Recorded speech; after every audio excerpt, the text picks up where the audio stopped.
Hey, it's Lacey Broussard, and this is the Multi-Orgasmic Mama podcast. From sex and motherhood, birth and relationships, communication and intimacy building, and Taoism and Tantra, we explore topics such as self-care, self-pleasure, body image, jade eggs, the feminine cycles, creativity in business, and modern spirituality.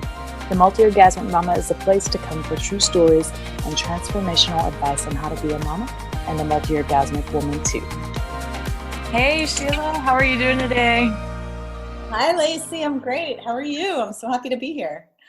I am too. I'm so excited to have you on because the Multi-Orgasmic Mama podcast needs more women talking about birth. And Sheila is an ecstatic birth practitioner, I think is the name of her program. And I want to share her with y'all today because she's doing amazing work. So if you could just tell us a little bit about yourself, Sheila, and what you're doing. Like, we want to hear it from you, not me. Yeah, so I call myself an ecstatic birth advocate, an ecstatic birth trainer. And what that means is I really stand for this idea that childbirth can be one of the most empowering, most transformative, and most potentially pleasurable experiences in a woman's life. And that is a really big paradigm shift because, most of the stories that we hear about birth are the opposite, about how painful it is and how, it's something we just have to get through. And we really live in this like no pain, no gain culture. So this all began with my own personal journey in my births. I had this idea that I really wanted to have this like empowering like birth where I was connected to like this primal feminine power. And I didn't know how to create that. And so my first birth experience was actually fairly traumatic. In a way that I think is pretty common for most women giving birth today. And I literally could not get pregnant again until I had sort of like a reclamation of my own relationship with my body and my femininity. And when I did, my desire was so fierce within me that I would not stop until I figured out another way to give birth. So I trained in every way I could think of, body, mind, heart, soul, anything I could come across, anything that felt right, I just went for it. And I had really like the most incredible birth, was very Zen-like, very spiritual, super connected to my body, to my intuition, to my wisdom. And so when I got pregnant with my third, I thought to myself, you know what? I know that I can do this. I know that I'm physically capable of this, but I want to know if I can enjoy it. And at the time I was a student and also working at a place called Mama Gina School of Womanly Arts in New York City, which is a school for pleasure. And I started to notice that everything that I had learned about natural childbirth was very similar to the language of sensual and orgasmic expansion. They seemed to mirror each other, even though they were two completely separate like fields. And there was a lot of talk about, being really present in your body. There was a lot of talk about surrendering. There was a lot of, the tools were the same, like breath and sound. And so I thought to myself, you know what if I take everything that I'm learning about pleasure and apply it to my birth prep? And so that was really how I prepared for my third birth. And I was inspired by, every book I had ever read about birth. There was always like one line that said something like, some women experience heightened states of bliss, ecstasy, and even orgasm when they're giving birth. So I wanted to know what that was about. And that was, what I was training my body for. Now, the experience that I had giving birth, I had this idea of like, it would be incredibly, like sexual, because birth is a sexual act at its essence. But what I actually experienced really went above and beyond that. And I was dancing through my labor in a way that it just took me higher than I'd ever been in my life. And the experience really blew me away because even though I had been training for pleasure, what I actually experienced was so much bigger than that, was so much more incredible than that, was so much more pleasurable than what I could even conceive in my own mind. And so I thought to myself, I don't understand, like, why didn't I know? Like, here I was preparing for pleasure and I didn't even know what was possible. And why doesn't every woman know? And so I kind of like sparked my career as an advocate. Like, I wanted to tell people, I wanted to share that with everyone. And then from there, people, wanted more guidance and support. So I started working with expectant moms on a more formal professional basis to train them, to coach them in birth. And I started to see all these practitioners coming to my stuff, like doulas, midwives, childbirth educators. And I was really hexed by it at first because I was like, how can I teach you? What do you mean you've had like formal training certified by whoever? Like, didn't you learn this already? And I kept asking, didn't you learn this already? Don't you know this? And overwhelmingly they said, no, we don't know. We don't know this information. We need this information. We want to bring this information into birth. And so my ecstatic birth practitioner training was born, which I've been doing for 4 years now. And it's been so fun because we have literally all different modalities of practitioners supporting women in childbirth from all around the world. So there is this like learning community that happens. It's not just me sharing everything I know, but people that work with women in different ways sharing as well. So it's been really incredible. And that's sort of the abridged version of my journey as to how I got to where I am today and the work that I'm doing. Yeah, that's so amazing. So when you said you were working with Mama Gina, was that the mastery program, or were you actually working? So I started with her pre-mastery. Mama Gina was so when I had my traumatic birth experience, yeah, I literally, when I was ready to get pregnant with my second, I couldn't get pregnant. I had a series of losses that brought me sort of to this like crisis moment of what's wrong with me, what's wrong with my body. And I made a whole list of modalities that I was, going to try, like naturopath, acupuncture, this, that, like anything that I could try to figure out, as well as MDs, all different types of MDs, to tell me what was wrong and how could I fix it. And Mama Gina, I had seen her like on Late Night with Conan or something about her. She was at the end of a very, very long list. So I got to the end of that list and she was the only thing left. And I enrolled in her class, and her class really was that missing link for me, where I realized that part of my disconnect from my own body was not really honoring what I wanted, what I was desiring, and not really honoring my intuition. So when I got pregnant with my first child and I knew I wanted this like incredible birth experience that was really primal and fierce and feminine, I didn't know how to stand for that. And so I kind of bowed to my husband's fear and my mother's fear and the cultural fear and just kind of threw my hands up in the air. So this was all pre-mastery. And then when she launched the mastery program, I was actually pregnant with my daughter, that reclamation birth that I told you about. And then I was more formally like writing for her and helping to publish her newsletter at the time when I was pregnant with my third child. And that was, I think, the second or third mastery, as well as she had a program then called Inner Circle, which has since morphed into Creation Course. Gotcha. Yeah. She's incredible. I highly recommend her work to anybody listening here. Hell yeah. She's amazing. She's amazing. The first person that I turned to maybe 4 or 5 years ago, and I bought her books and they changed my life. So yeah, couldn't highly recommend that enough. I've never done her Mastery of Creation course because, it involves travel, but it is definitely on the bucket list. I love her. I could not recommend her work, her community more highly. I literally would not be here today. I would not be doing what I'm doing if it wasn't for her and her stand for women. Yeah, me either. Yeah, that's so cool. And I love how you talk about that the missing link for you in birth experiences was pleasure. It's so simple. Pleasure. Like, why don't we even associate pleasure with birth?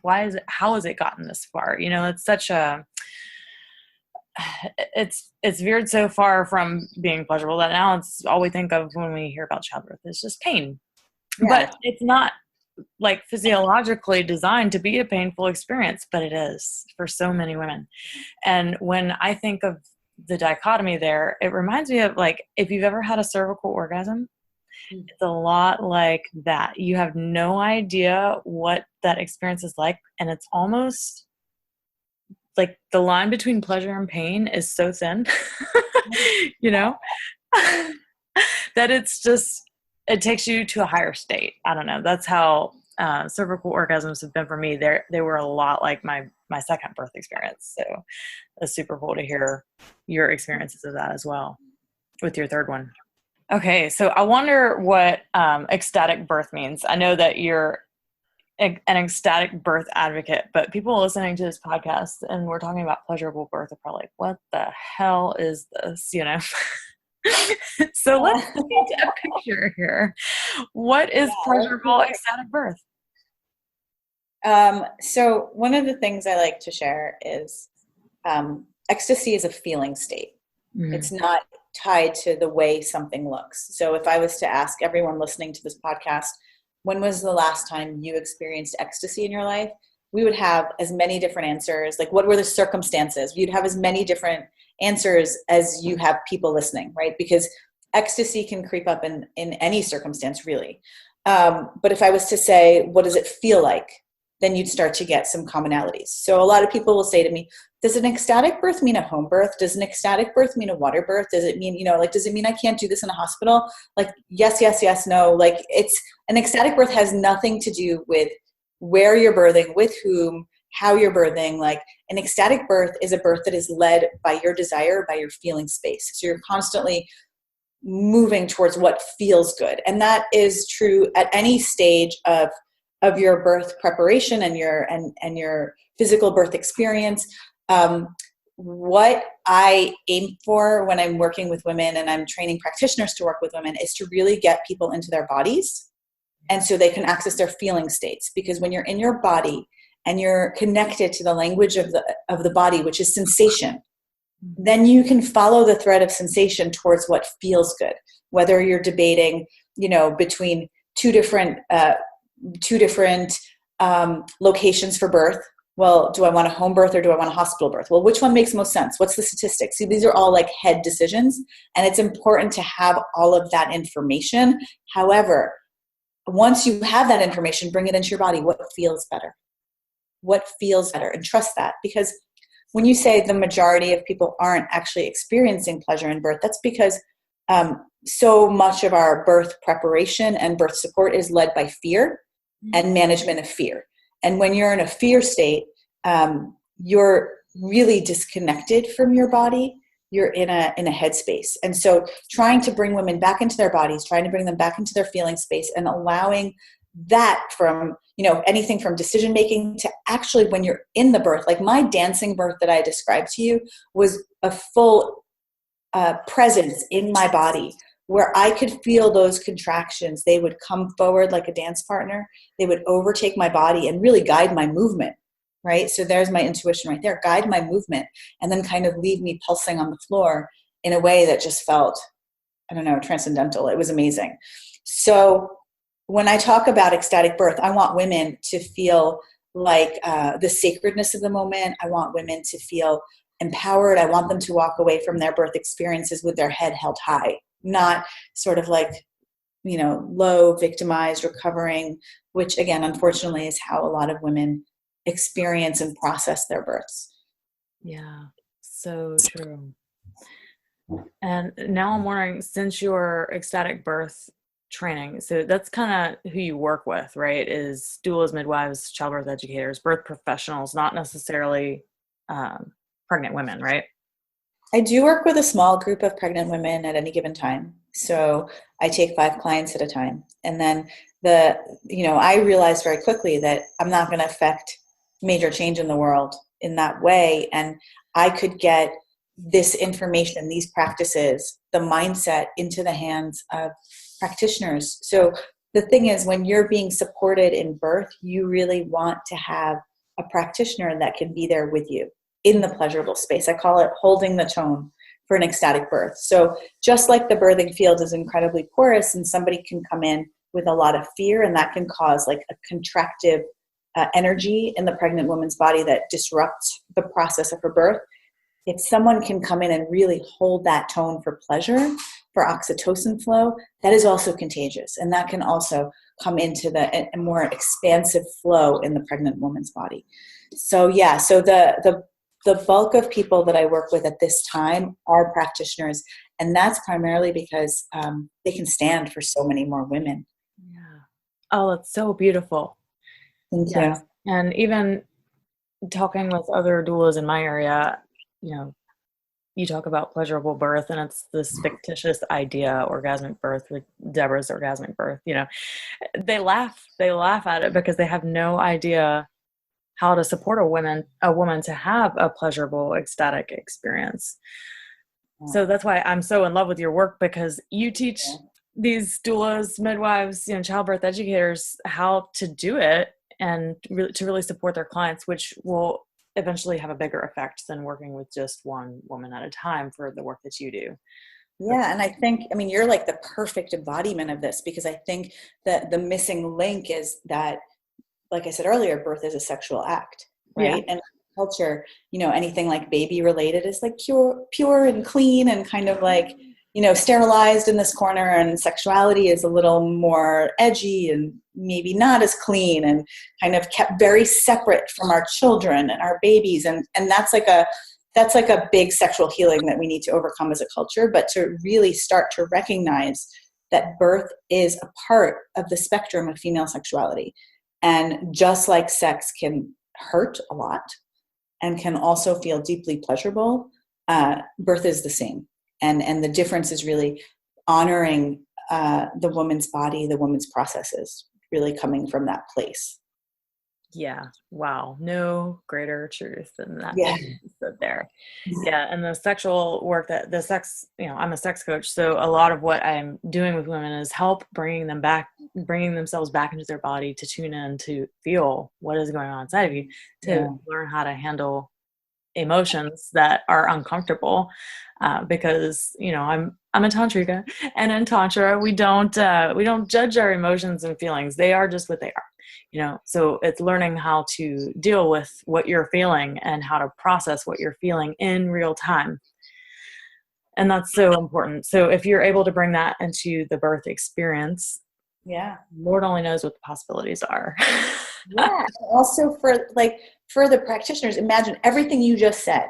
Mm-hmm. If you're supporting somebody in birth and she's having a difficult moment and that triggers you, that really limits your capacity to be able to hold space for her and support her. But if you've done your own work and you're able to process your emotions in the way that you just described, you can really stand for her. Absolutely. Yeah.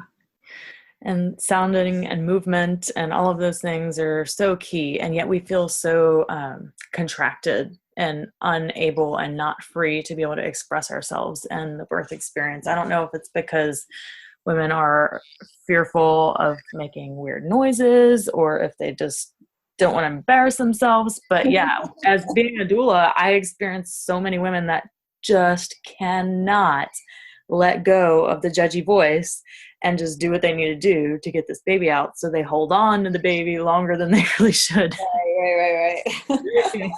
It sounds actually one of my favorite tools because it's less obvious than outward sexual pleasure, kissing, nipple stimulation, clitoral stimulation, all of which I want to say help the progress of labor by stimulating oxytocin flow in the body. So these outright sexual experiences are really great if you have a sluggish labor to help move things along. And it's also what the pharmaceutical industry is trying to replicate by creating Pitocin, which is the drug they give women to jumpstart labor and to move labor along. So you can do that naturally by really stimulating your sexual body. But sounding is something that if you watch a woman on TV, every birthing woman is it's understood that she's going to scream, yell, whatever. So if you can actually harness the sound and use sound to open your sexual energy and open your body through sound, it's actually a very subtle but very powerful way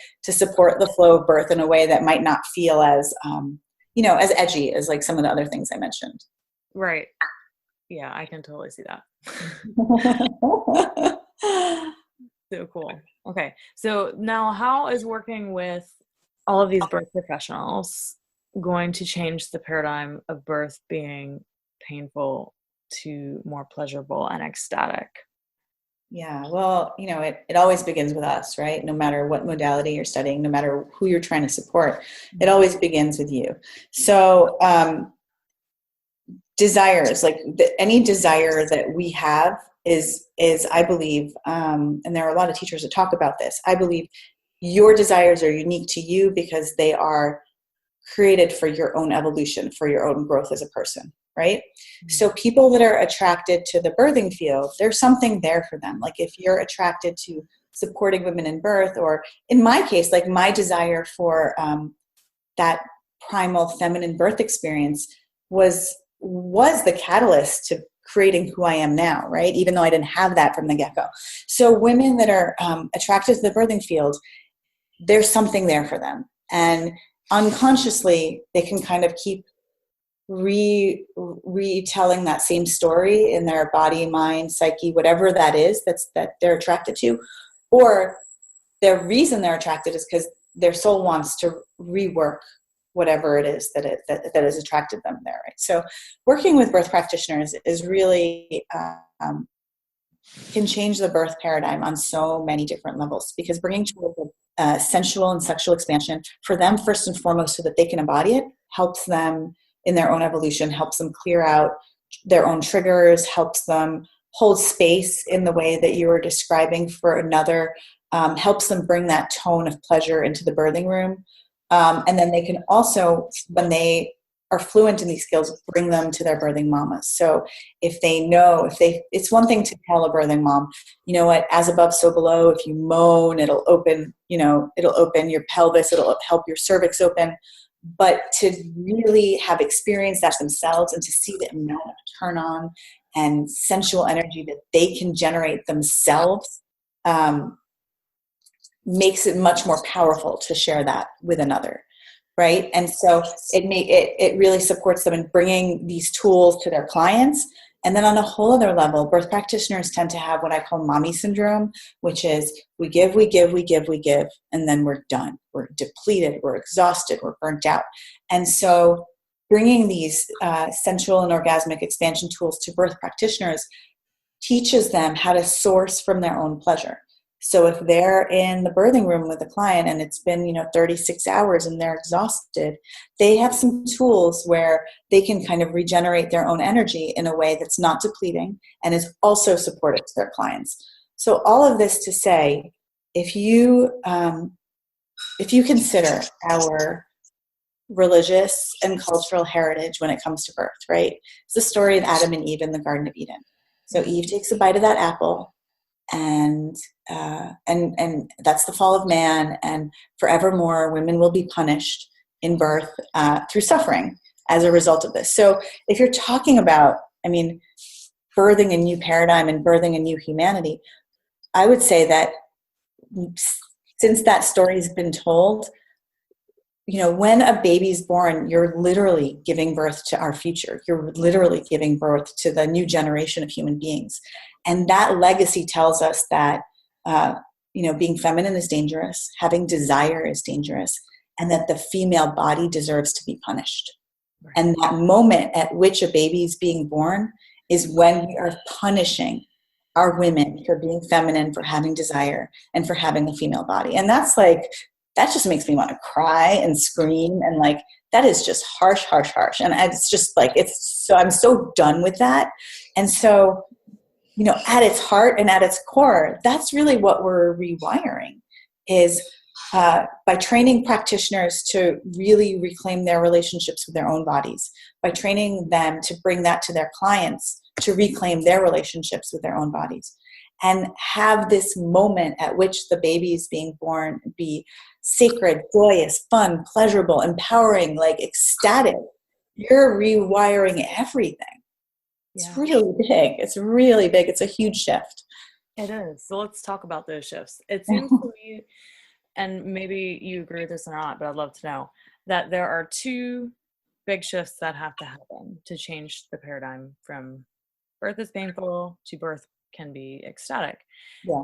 There's a mindset shift. There's the thinking, the garbage stories, the fear, all the stories.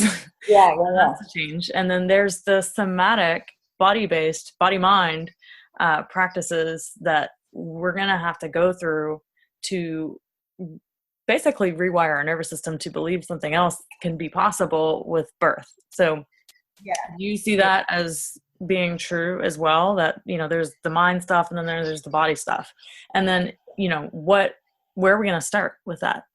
Where's the best place to start?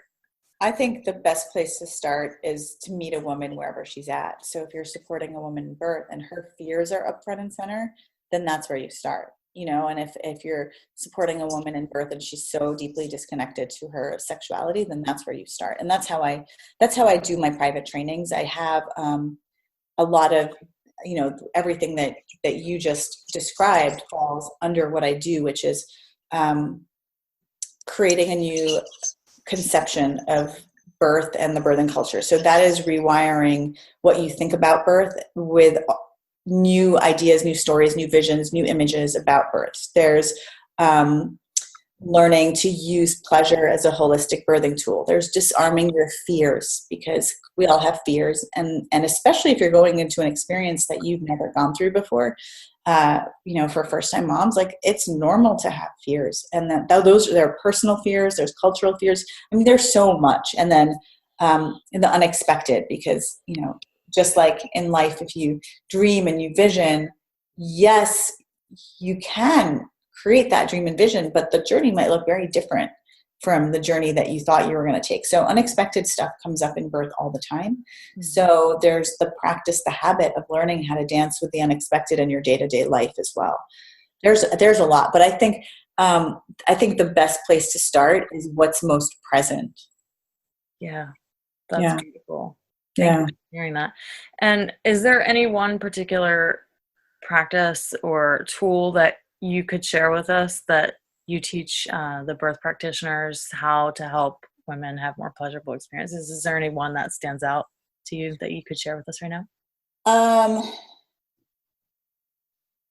So the practice that I think is most effective, it's really for anybody, not just necessarily for a birth practitioner, but the thing that I wish every woman and really every person on the planet would practice is just like connecting to the body. So literally just taking a time out from your day, closing your eyes and feeling inward and starting to become aware of the sensations within your body. And that's like, it sounds like such a simple thing, but to be able to do that, and to, like, I'm a big believer in small practices done consistently lead to monumental change. We spend so much of our attention, we hold our attention and our awareness so much outside of our body. And, like, if you have ever not eaten when you're hungry or not used the bathroom when you had to go, like, that's sort of the big manifestation of the dissociation I'm talking about. So, like, even just right now, for anyone listening, if you just kind of want to, like, take your attention inward and start to feel, like, you could do a body scan. Like, what does it feel like in your feet? What does it feel like in your legs, in your belly, in your chest? And just very slowly move your awareness as if you're feeling from within, not from outside. And a lot of times you'll notice, oh man, these pants are too tight, or like my bra's uncomfortable, or like, but we don't notice those things because we are not fully in our body. So I would say, like, that's the one practice, which that's where I begin everyone at, is starting to, like, keep coming back to your body. And I'll have some women, like, put reminders on their phones, like every hour or something, check in with body. And that can be as simple as, like, literally just closing your eyes and feeling within and noticing, like, what's the most present sensation in your body. Yeah, I do something similar called body meditation, where you have them close their eyes and then, you speak the sensation that you feel and the location that you feel it. Ooh, yeah. Yeah. And then they'll come up and they'll be like, it's such a trance state. It's so funny.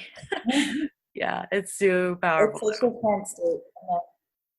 And it's so fun to guide from that space, because once you start to really connect to that space, then you start to realize actually how simple it is to manipulate the sensations in that space. And that's really what blows people away, is like, oh, wow, like, I can experience pleasure in less than, like, 2 minutes with simple, like, just putting my attention, like, imagining that my lover is kissing me and I can experience the sensation of that in my body. It's mind blowing and so simple. Hell yeah. Hell yeah.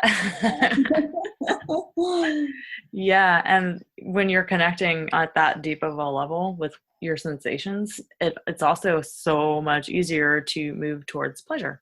Yes.